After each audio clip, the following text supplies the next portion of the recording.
అందరికీ నమస్కారం. భర్త భార్య కలిసి నిద్రిస్తే ఏం జరుగుతుంది? మహిళలు రాత్రిపూట భర్తతో కలిసి నిద్రిస్తే కలిగే లాభం ఏమిటి అనే విషయం చాలామందికి తెలియదు. మహిళలు ఎవరైతే గొడవపడి భర్తతో నిద్రించారో వారందరూ కూడా తప్పకుండా ఈ విషయాన్ని తెలుసుకోవాలి. భార్య భర్తతో కలిసి నిద్రించకపోతే ఎటువంటి ఘోరాలు జరుగుతాయో తెలియాలి అంటే ఈ వీడియోను ఎక్కడ కూడా స్కిప్ చేయకుండా చూడండి. ఈ వీడియో ముఖ్యంగా మహిళలకు చాలా ముఖ్యమైనది కనుక మహిళలందరూ కూడా ఈ వీడియోను చూడడమే కాక మీ ఫ్రెండ్స్ అండ్ ఫ్యామిలీ మెంబర్స్కి షేర్ చేయండి. అలాగే ఈ వీడియోకి ఒక లైక్ కొట్టి మా ఛానల్ని కూడా సబ్స్క్రైబ్ చేసుకొని మాకు సపోర్ట్ చేయండి. కాసా సాధువు ఊళ్ళు తిరుగుతూ ఒక గొప్ప రాజ్యానికి రాజధానిగా ఉన్న ప్రదేశానికి చేరుకున్నాడు. అక్కడ వీధులలో నడుస్తూ ఉంటే నేలపై పడుకున్న రాణి ఒకటి అతడు కంటపడింది. సాధువు కిందికి వంగి చేతిలోనికి నాణాన్ని తీసుకున్నాడు. కానీ ఆ నాణ్యం వల్ల అతడికి ఏం ఉపయోగం లేదు. ఉపయోగం లేకపోవటమే కాదు, అనవసరం లేదు. తన దగ్గర కావలసినవి ఉన్నాయి, అవి సరిపోతాయి అనుకున్నాడు. ఆ నాణ్యం వల్ల కొత్తగా వచ్చే దినుసుల గురించి అతడు ఆలోచించటం లేదు. అందువల్ల ఆ సాధువు నాణాన్ని ఎవరికైనా సరే ఇవ్వాలి అని అనుకున్నాడు. ఆ నాణ్యం అవసరం ఉన్న వాళ్ళ కోసం రోజంతా వెతికాడు, కానీ ఎవరూ కనిపించలేదు. మధ్యలో చినిగిన బట్టలతో కొందరు ఎదురయ్యారు, కానీ వాళ్ళు సంతోషంగానే ఉన్నారే తప్ప ఎవరిని చేయి చాచి అడగటం లేదు. అలా వాళ్ళను చూసిన సాధువుకు సంతోషం వేసింది. ఆ రాజ్యంలో ప్రజలు సంతృప్తిగా ఉండటం చూసి అతడికి ముచ్చట వేసింది. సాధువు ఆ రాత్రికి ఆ ఊర్లోనే ఒక చోట విశ్రమించాడు. తెల్లారి సాధువు నిద్ర లేవగానే ఆ దేశాన్ని పాలిస్తున్న రాజు తన సైన్యంతో పక్క రాజ్యంపై దండెత్తేందుకు వెళ్తూ కనిపించాడు. అతడు బలగాలు సాధువు ఉన్న చోటుకు రాగానే రాజు వారికి ఆగమని సైగ చేసి రథం నుంచి కిందికి దిగి సాధువుకు నమస్కరించాడు. అప్పుడు రాజు సాధువుతో, ఓ సాధు పుంగవ, రాజ్య విస్తరణ కోసం నేను దండయాత్రకు వెళ్తున్నాను, నాకు విజయం కలగాలని ఆశీర్వదించండి అని కోరాడు. అప్పుడు సాధువు తనకు దొరికిన నాణాన్ని ఆ రాజు చేతిలో పెట్టాడు. అది చూసి రాజు ఆశ్చర్యపోయాడు. ఏమిటి దీని అర్థం అన్నట్లుగా సాధువు వైపు చూశాడు. అప్పుడు సాధువు చిన్నగా నవ్వి, ఓ మహారాజా, ఈ నాణం ఈ రాజ్యంలోనే నాకు దొరికింది. దీని అవసరం నాకు లేకపోవడంతో అవసరం ఉన్న వాళ్లకు ఇవ్వాలని నిన్నటి రోజంతా కూడా వెతికాను. అలాంటి వాళ్ళు ఒక్కరు కూడా నాకు కనిపించలేదు. అంతా సంతృప్తిగా కనిపించారు. ఈ రాజ్యంలో ఉన్న వారితో సంతృప్తి చెందకుండా ఇంకా ఏదో కావాలని ఆరాటపడుతున్న వ్యక్తి మీరొక్కరే అని నాకు అనిపించింది. అందుకే ఈ నాణ్యం మీకు ఇచ్చాను అని చెప్పాడు. సాధువు మాటల్లోని అంతరార్థం గ్రహించాడు రాజు. దాంతో దండయాత్ర ఆలోచనలను విరమించుకొని వెనుదిరిగాడు. నిరంతరం లేని దానికోసం ఆరాటపడుతూ ఉంటే ఉన్నదాన్ని అనుభవించే భాగ్యాన్ని కోల్పోతాం. ఆ భాగ్యం లేనివాడు ఎంత ఉన్నా ఏమీ లేనివాడే అనే రాజుకు కూడా అర్థమైపోయింది. ఈ రాజుకు ఒక భార్య ఉండేది. ఆమె చాలా మంచి పతివ్రత స్త్రీ, చాలా మంచిది. రాజు సాధువు మాటలు విని ఇంటికి తిరిగి వచ్చిన తర్వాత రాణి రాజును ఎందుకు యుద్ధానికి వెళ్ళలేదు అని అడుగుతుంది. అప్పుడు రాణికి జరిగిందంతా కూడా చెప్పాడు రాజు. రాజు మాటలు విన్న రాణి కూడా ఎంతో సంతోషిస్తుంది. ఎందుకంటే రాజు యుద్ధానికి వెళ్ళడం రాణికి కూడా ఇష్టం లేదు. ముందు రాజును దండయాత్రకు వెళ్ళవద్దని రాణి చెప్పింది, కానీ రాజు వినిపించుకోడు. కానీ రాజు సాధువు మాటలను విన్నాడని తెలుసుకున్న రాణి ఆ సాధువు చాలా గొప్పవాడు, ఎవరి మనసునైనా సరే మార్చే శక్తి ఆ సాధువుకు ఉందని గ్రహిస్తుంది. ఆ తర్వాత రాణి రాజుతో, ఆ సాధువు చాలా మంచివాడిలాగా ఉన్నాడు, ఆ సాధువు నాకు దేవుడిలాగా కనిపిస్తున్నాడు, దయచేసి ఆ సాధువును మన కోటలో ఒక రోజు ఉండమని ఆహ్వానించండి అని కోరుతుంది. రాజు కూడా దానికి సమ్మతించి స్వయంగా తానే సాధువు దగ్గరికి వెళ్ళి సాధువును ఒకరోజు తమ కోటలో ఉండమని ఆహ్వానిస్తాడు. దానికి సాధువు కూడా ఒప్పుకొని మరుసటి రోజు రాజుగారి దగ్గరకు వెళ్తాడు. రాజదంపతులు ఆ సాధువుకు ఎదురెళ్ళి ఆ సాధువు కాళ్ళను కడిగి కోటలోనికి తీసుకువచ్చి ఆ సాధువుకు సకల మర్యాదలు చేస్తారు. రాజుగారు చూపించే గౌరవ మర్యాదలకు సత్కారాలకు సాధువు కూడా సంతోషించాడు. అప్పుడు సాధువు రాజుతో ఇలా అంటాడు, ఓ రాజా, మీరు చేసిన ఈ సేవలతో నేను చాలా ప్రసన్నమయ్యాను కనుక నేను మీకు ఒక విషయాన్ని చెప్పాలని అనుకుంటున్నాను. మీ భార్య ఒక మహాప్రతివ్రత. ఆవిడ వలనే మీకు సకల ఐశ్వర్యాలు వచ్చాయి. మీ భార్యను మీరు ఎప్పుడు కూడా బాధించకుండా సంతోషంగా ఉండేలాగా చూసుకుంటే మీకు అన్ని శుభ ఫలితాలే కలుగుతాయి. ప్రతి పురుషుడు కూడా భార్యతో మంచి సంబంధాలను కలిగి ఉండాలి. భార్యాభర్తల మధ్య గొడవలు రాకూడదు. ఒకవేళ గొడవలు వస్తే కూర్చొని మాట్లాడుకొని ఆ గొడవలను సరిదిద్దుకోవాలి. ఎందుకంటే భార్యాభర్తల మధ్య గొడవలు వస్తే ఇంట్లో పేదరికం మరియు దరిద్ర దేవత నివాసం ఉంటాయి. అందువలనే భార్యాభర్తల మధ్య గొడవ, స్నేహభావం, సఖ్యత ఉండటం చాలా అవసరం. పురుషులందరూ కూడా ఈ విషయాన్ని గుర్తుంచుకోవాలి. భర్త ఎప్పుడు కూడా భార్యపై కోపం చూపించి దూరంగా ఉండకూడదు. అలా చేస్తే భార్య మనసు చాలా బాధపడుతుంది. భార్యను ఇంటి లక్ష్మి అంటారు. లక్ష్మి బాధపడితే ఇంట్లోని ఐశ్వర్యం నెమ్మదిగా హరించుకుపోతుంది, పేదరికం వస్తుంది. భార్యాభర్తలు ఎప్పుడు కూడా వేరువేరుగా నిద్రించకూడదు, ఒకే చోట నిద్రించాలి.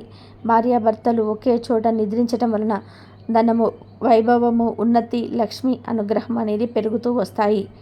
లక్ష్మీదేవి ప్రసన్నమవుతుంది. ఎప్పుడైతే ఇంటి లక్ష్మి అనగా గృహలక్ష్మి ప్రసన్నమవుతుందో అప్పుడే లక్ష్మీదేవి కూడా ప్రసన్నత చెందుతుంది అని సాధువు రాజదంపతులకు చెప్పాడు. మరునాడు సాధువు రాజదంపతులకు వీడ్కోలు పలికి రాజమహల్లో నుండి వెళ్ళిపోతాడు.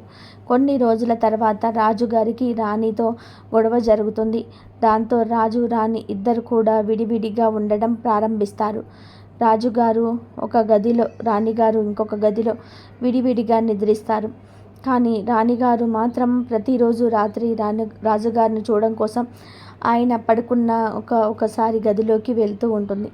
అయితే శత్రు రాజ్యపు గూఢచారి ఒకడు సిపాయి రూపం ధరించి ఆ రాజమహల్లోనే ఉండేవాడు. ఈ గూఢచారికి రాజుకు రాణికి మధ్య గొడవ జరిగిందని తెలుస్తుంది. రాజు, రాణి విడివిడిగా పడుకుంటున్నారని తెలుస్తుంది. ఇదే మంచి సమయం అని గ్రహించి ఆ గూఢచారి రాజుగారిని చంపి మొత్తం రాజ్యాన్ని దోచుకోవాలని అనుకుంటాడు. ఒకరోజు రాత్రి ఈ గూఢచారి మరికొంతమంది బందిపోట్లతో కలిసి రాజుగారు ఒంటరిగా పడుకొని ఉన్న గదిలోకి వెళ్తాడు. అప్పుడే రాజు రాణిగారిని చూసి వెళ్ళాలని వస్తుంది. రాణి చూసి రాజుగారిని చంపడం కోసం కొంతమంది దుండగులు వచ్చారని తెలుసుకుని సైనికులను వెంటనే పిలిచి వారి పట్టుకోమని చెప్తుంది. సైనికులు ఆ గూఢచారిని బందిపోటు ముఠాను పట్టుకొని బంధిస్తారు. ఇప్పుడు రాజుగారు మేలుకొని జరిగిందంతా కూడా తెలుసుకొని రాణికి కృతజ్ఞతలు చెప్తారు. ఆ సమయంలో రాజుగారికి సాధువు చెప్పిన మాటలు గుర్తుకు వస్తాయి. ఎప్పుడు కూడా భార్యాభర్తలను ఒకే చోట కలిసి పడుకోవాలి. దాని వలన ప్రమాదాలు తప్పుతాయి, ధనధాన్యాలు కలుగుతాయి అని సాధువు చెప్పిన విషయం రాజుకు గుర్తుకొస్తుంది. సరైన సమయంలో రాణి ఆ దుండగులను పట్టుకొని ఉండకపోతే నా ప్రాణం, ధనం, రాజ్యం అన్నిటినీ కోల్పోయేవాడిని కదా. నిజంగా నా భార్య దేవతే, లక్ష్మీదేవి స్వరూపమే. నా భార్యను నేను ఎప్పుడు కూడా సంతోషంగా ఉంచాలి, గొడవలు పడకూడదు అని రాజుగారు అనుకొని రాణితో గొడవలు పడకుండా సంతోషంగా జీవిస్తారు. కాబట్టి భార్యాభర్తలు ఎప్పుడు కూడా విడివిడిగా పడుకోకూడదు, కలిసి నిద్రించాలి. దానివలన ప్రమాదాలు తప్పుతాయి, ఇంట్లో సుఖ సంతోషాలు నెలకొంటాయి, గొడవలు రావు. లక్ష్మీదేవి అనుగ్రహంతో సకల సంపదలు సిద్ధిస్తాయి. భార్యను భర్త ఎలా పిలవాలి, భర్తను భార్య ఎలా పిలవాలి, ఒకరినొకరు పేరు పెట్టి పిలుచుకోవచ్చా అనే విషయాలను ఈరోజు ఈ వీడియోలో వివరంగా తెలుసుకుందాం. మనం సాంప్రదాయంలో భార్యాభర్తలను బంధానికి ఉన్న ప్రాముఖ్యత ఇక ఏ బంధానికి లేదు. భార్య అంటే భర్తలో సగభాగం. పార్వతీ పరమేశ్వరులను అర్ధనారీశ్వరులు అంటారు. ప్రతి భార్య భర్త కూడా శివపార్వతుల్లాగా ఉంటారని దీని అర్థం. అయితే ఈ మధ్యకాలంలో భార్యాభర్తలు ఒకరినొకరు వశై, ఒరై అని, ఏమే అని, ఏరా అని పిలుచుకుంటూ ఉంటారు. ముఖ్యంగా భర్తలు భార్య పట్ల చులకన భావంతో ఒసై, ఏమే అని సంబోధిస్తూ ఉంటారు. కానీ భార్యను అలా పిలవకూడదని శాస్త్రాలు కూడా చెప్తున్నాయి. ఎందుకంటే భార్య అంటే ఇంటి ఇల్లాలు. ఇంటి ఇల్లాలు అంటే ఎవరో కాదు, స్వయాన లక్ష్మీదేవి. మీరు మీ భార్యను ఒసై, ఏమై అని పిలిస్తే లక్ష్మీదేవిని పిలిచినట్లే. ఇలా పిలిచి లక్ష్మీదేవిని అగౌరవపరిచితే ఆమె మీ ఇంట్లో ఉంటుందా? ఉండదు. కనుక భర్త భార్యను ఎప్పుడు కూడా సై రే ఏమై అని పిలవకూడదు. అలా పిలిస్తే పేదరికం తాండవిస్తుంది. ఈ విషయాన్ని స్వయంగా పార్వతీదేవియే ఒకానొక సందర్భంలో చెప్పిందని పురాణాలు చెప్తున్నాయి. కనుక భర్తలు ఈ విషయాన్ని గుర్తుపెట్టుకొని భార్యలు గౌరవించండి. వసై ఏమై అని పిలవకండి, చక్కగా పేరు పెట్టి పిలవండి. పిలిచే పిలుపులో వచ్చే ఈ చిన్న మార్పు వలన మనసుకు ఎంతో ఊరటగా ఉంటుంది. అలాగే ఆడవాళ్ళు కూడా మగవారిని ఒరేయ్ అని రారా అని సంబోధించకూడదు. అలా పిలిస్తే లక్ష్మీదేవి ఎప్పటికీ మీ ఇంటికి రాదు.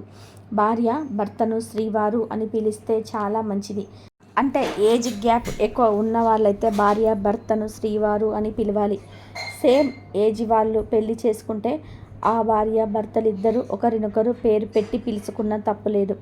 అసలు మన పెద్దలు భార్య భర్తలిద్దరు కూడా ఒకరినొకరు పేరు పెట్టి పిలుచుకోకూడదని ఎందుకు చెప్పారు అంటే, పూర్వకాలం పద్ధతి ఏమిటంటే భార్యకు భర్తకు ఏజ్ గ్యాప్ చాలా ఎక్కువగా ఉండేది. 3 ఏళ్ల అమ్మాయికి 30 ఏళ్ల అబ్బాయినిచ్చి కూడా పెళ్లి చేసేవారు. అమ్మాయిని 12-13 ఏళ్లకు కాపురానికి పంపించేవారు. భర్తకు 50-60 ఏళ్ళు ఉన్న వారితో కాపురం చేసేవారు. వయసులో అమ్మాయి చిన్నది. అబ్బాయికి 50-60 ఏళ్ళు వచ్చేసరికి 15 ఏళ్ళ అమ్మాయి 50 ఏళ్ళు ఉన్న అబ్బాయిని భర్తను పేరు పెట్టి పిలిస్తే బాగూడదు. భర్త వయసులో పెద్దవాడు గనక భార్య భర్తను పేరు పెట్టి పిలవకూడదు అనేవారు. అలాగే పాత రోజుల్లో భర్త సంపాదించేవాడు, భార్య ఎదురు నడిపేది. భర్త వయసులో పెద్దవాడు, గౌరవించాలి గనక ఏమండి అని పిలుచుకునేవారు. వయసులో భర్త పెద్దవాడు కనుక భర్తను భార్య పేరు పెట్టి పిలవకూడదు అని అంతే. దీనిలో పెద్ద విషయం ఏమీ లేదు. కానీ ఈ రోజుల్లో అలా కాదు. ఒకే వయసు వాళ్ళు పెళ్లి చేసుకుంటూ ఉన్నారు. భార్య భర్త సమానం అనుకుంటూ ఉన్నారు. సిస్టమ్ మారిపోయింది, కాలం మారింది, పద్ధతులు కూడా మారిపోయాయి. కొత్త నీరు వచ్చేసరికి పాత నీరు ఎలా అయితే పోతుందో అలాగే కొత్త పద్ధతులు వచ్చినప్పుడు పాత పద్ధతులు కూడా పోతాయి. ఇది సహజం. ఈ రోజుల్లో వివాహానికి మాట్లాడుకుంటున్నారు. ఏజ్ గ్యాప్ ఉన్నా కానీ ప్రేమించుకుంటున్నారు, పెళ్లి చేసుకుంటున్నారు, ఉద్యోగాలు చేస్తున్నారు, ప్రతిదానికి కలిసి వెళ్తున్నారు. ఒకే వయసు వాళ్ళు పెళ్లి చేసుకుంటున్నారు. కనుక భార్యాభర్తలు పేర్లు పెట్టి పిలుచుకున్న తప్పేమీ లేదు. లోకం మారుతుంది, పద్ధతులు కూడా మారిపోతూ ఉన్నాయి. మనం కూడా మారాలి. భార్యాభర్తలు స్నేహితుల్లాగా ఉంటున్నారు. దీనివల్ల పేరు పెట్టి పిలవకూడదు అనే ఆలోచన కూడా రాదు.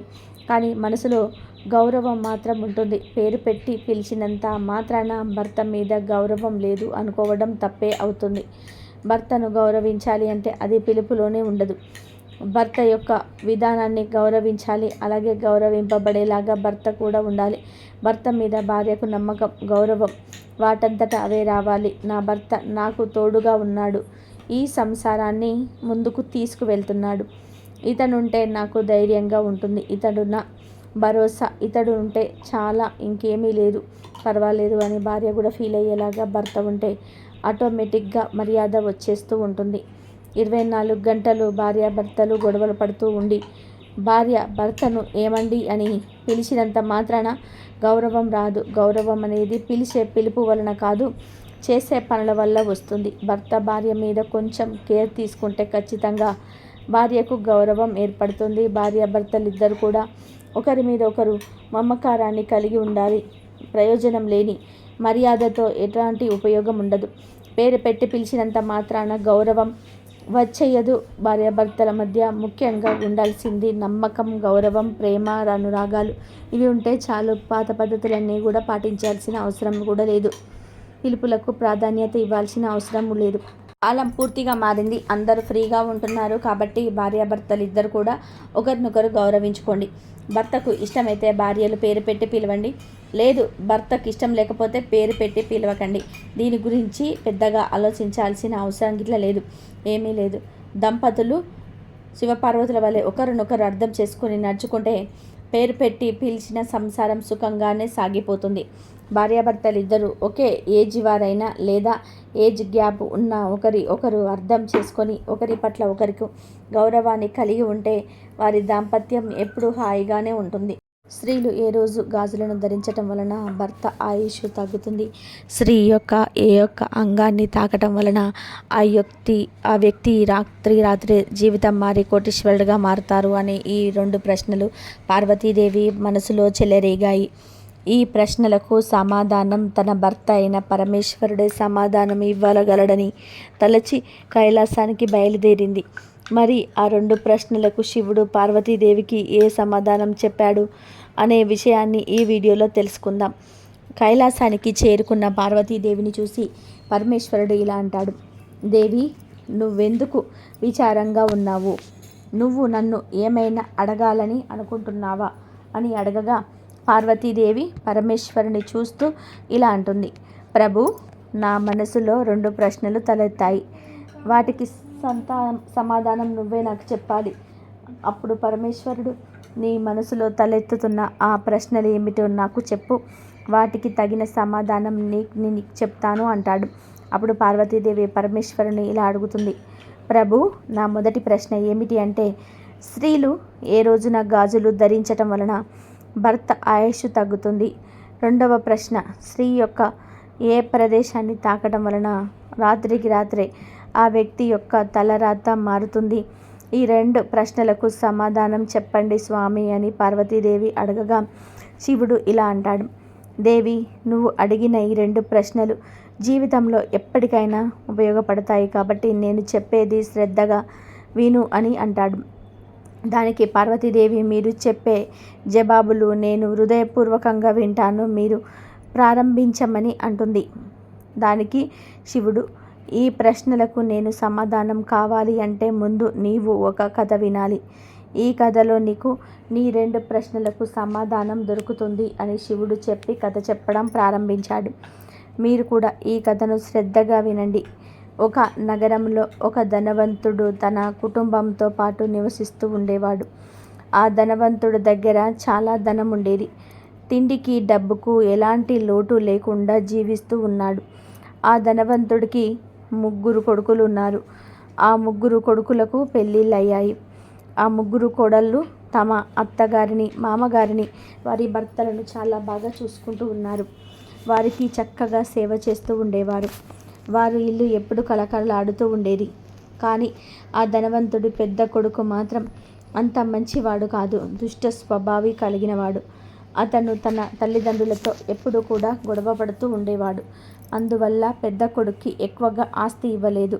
పెద్ద కోడలికి మరియు మిగిలిన 2 కోడళ్లకు ఆస్తిని బాగానే పంచిపెట్టారు. కానీ ఆ ధనవంతుడు ఎప్పుడూ ఒక విషయాన్ని ఆలోచిస్తూ బాధపడుతూ ఉండేవాడు.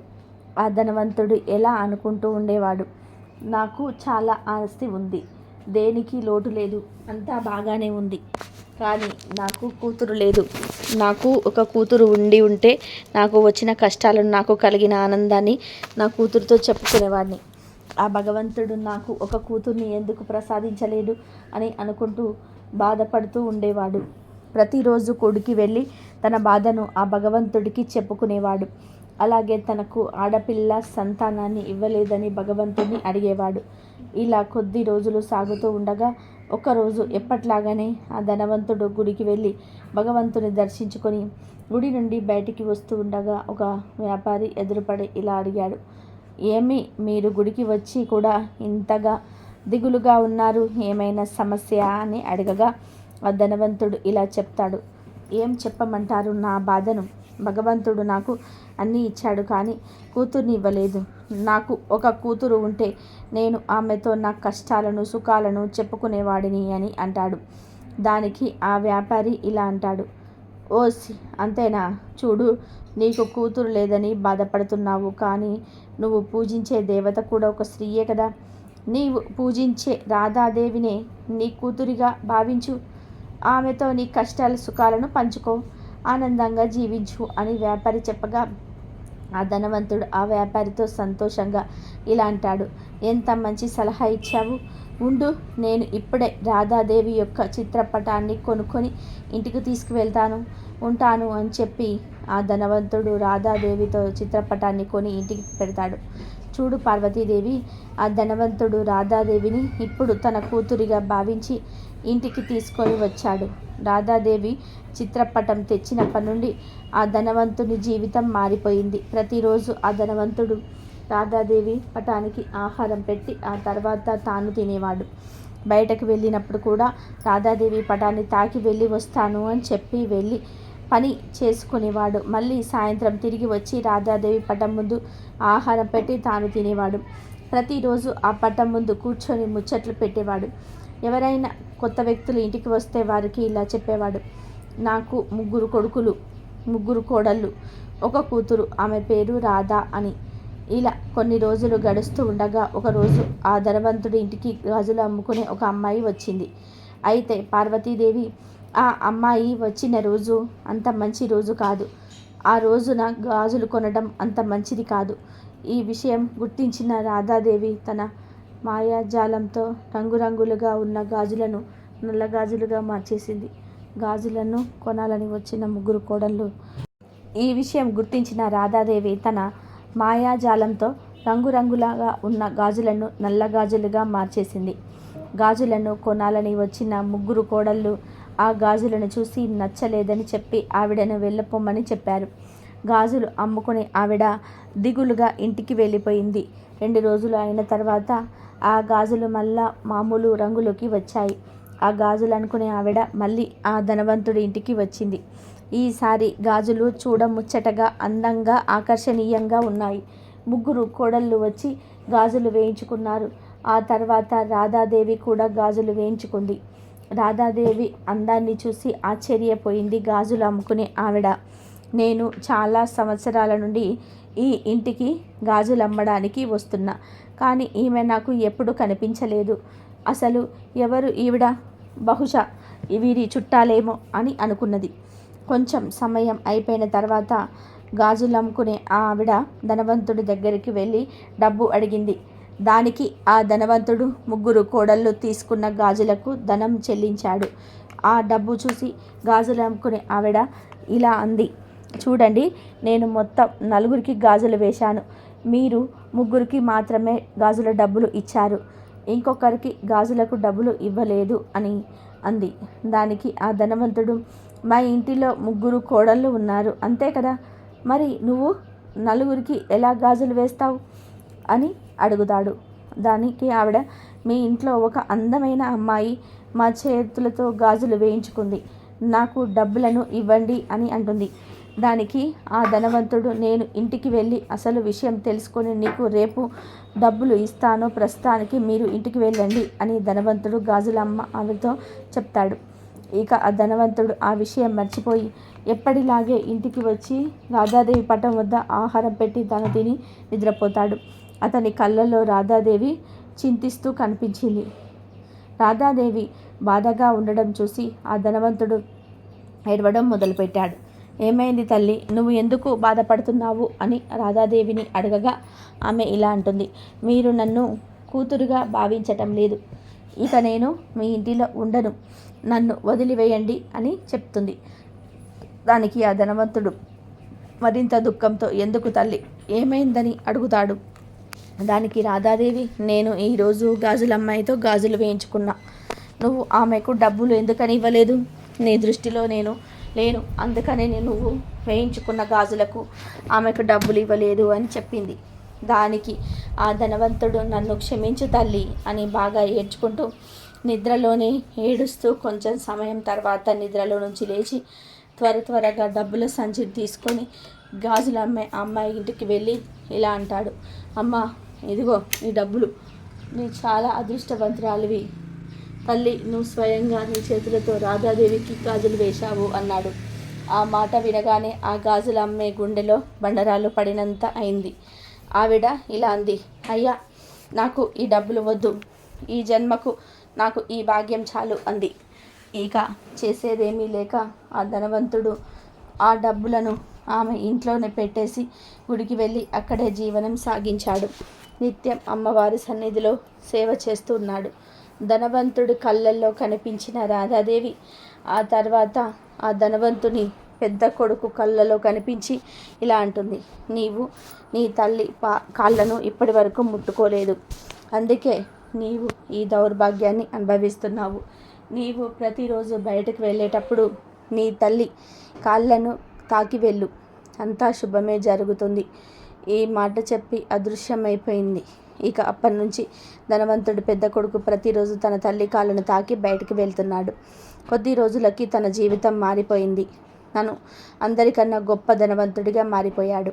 కాబట్టి పార్వతీదేవి ఏ వ్యక్తి అయితే తన జీవితం మార్పు చెందాలని అనుకుంటాడో ఆ వ్యక్తి ప్రతిరోజు తన తల్లి కాళ్ళను తాకి బయటకు వెళ్తే అతడికి అన్నిటిలో విజయం సిద్ధిస్తుంది. ఇది ఈ రెండో ప్రశ్నకు సమాధానం. ఇక నీ మొదటి ప్రశ్నకు సమాధానం ఏమిటి అంటే, వివాహమైన ప్రతి స్త్రీ గాజులు ధరించే ముందు కొన్ని నియమాలు ప్రత్యేక శ్రద్ధ వహించాలి. వివాహమైన ప్రతి స్త్రీ కూడా గాజులను తప్పకుండా ధరించాలి. రెండో విషయం ఏమిటంటే, కొత్త గాజులను ఎప్పుడు కూడా ఉదయం లేక సాయంత్రం సమయంలోనే వేయించుకోవాలి. మూడో విషయం ఏమిటంటే, కొత్త గాజులను ఎప్పుడు కూడా శుక్రవారం లేదా ఆదివారం మాత్రమే వేయించుకోవాలి. ఈ రోజులలో వేయించుకున్నట్లయితే భర్త ఆయుష్ అనేది పెరుగుతుంది.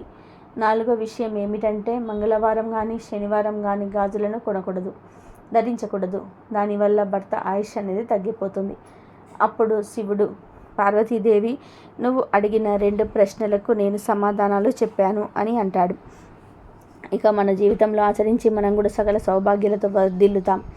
ఆడపిల్లలు గాజులు ధరించటం వలన మన భారతీయ సాంప్రదాయం పెరుగుతుంది. స్త్రీదేవతా మూర్తులకు కూడా గాజులు అంటే ఎంతో ఇష్టం. మగవారు చేతికి కడియాలు ధరించేవాడు. ఇప్పుడు కూడా కొంతమంది నాగరికతలో భాగంగా ధరిస్తూ ఉంటారు. గాజులు ఎల్లప్పుడూ చేతి నరాలకు తాకుతూ ఉండటం వలన బీపీ కూడా కంట్రోల్లో ఉంటుందట. దీంతో ఆ గాజుల వల్ల అనారోగ్య సమస్యలు రాకుండా ఉంటాయట. అంతేకాకుండా ఆడవారి శరీరం నుంచి విడుదలయ్యే నెగిటివ్ శక్తిని నిర్వీర్యం చేసేందుకు కూడా గాజులను ధరింపచేసేవాడట. ఇదండి ఈరోజు వీడియో. నా వీడియో కనుక మీకు నచ్చినట్లయితే ప్లీజ్ లైక్ చేయండి, షేర్ చేయండి, సబ్స్క్రైబ్ చేయండి. మరొక మంచి వీడియోతో మళ్ళీ కలుద్దాం.